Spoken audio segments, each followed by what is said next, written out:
আমার ভাই এখানে কেটে রেখে গেছে আনারস, আর ওরা এখন একটু বেরিয়েছে। তো এই সুযোগে আমি এখান থেকে নিয়ে নেব কিছুটা আনারস, আর একটু আনারস মাখা বানিয়ে খাবো।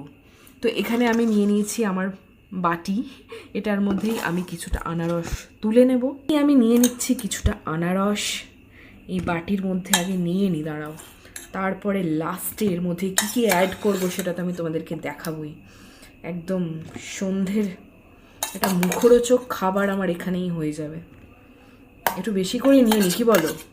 হ্যাঁ হ্যাঁ, বেশি করেই নিয়ে। এইবার আমি এর মধ্যে দিয়ে দেব একটুখানি জলজিরা। ইয়াস, চাট মশলা থাকলে কিন্তু তোমরা চাট মশলাও দিয়ে দেবো। আচ্ছা, জলজিরাটা কি পচে গেল নাকি ভাই? এরকম কিরকম ডেলা ডেলা কেন হয়ে গেছে বুঝতে পারছি না।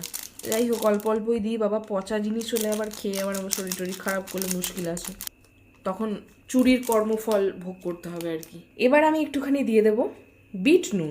ইয়াস, বাহ বাহ বাহ, অসাধারণ অসাধারণ। ব্যাস অল্প করেই দেবো, কারণ বেশি নুন হয়ে গেলে আবার খাওয়া যাবে না। জলজিরাটা আর একটু থাকলে ভালো হতো গো। রেডি আমার সন্ধ্যের স্ন্যাক্স। আহা হা হা।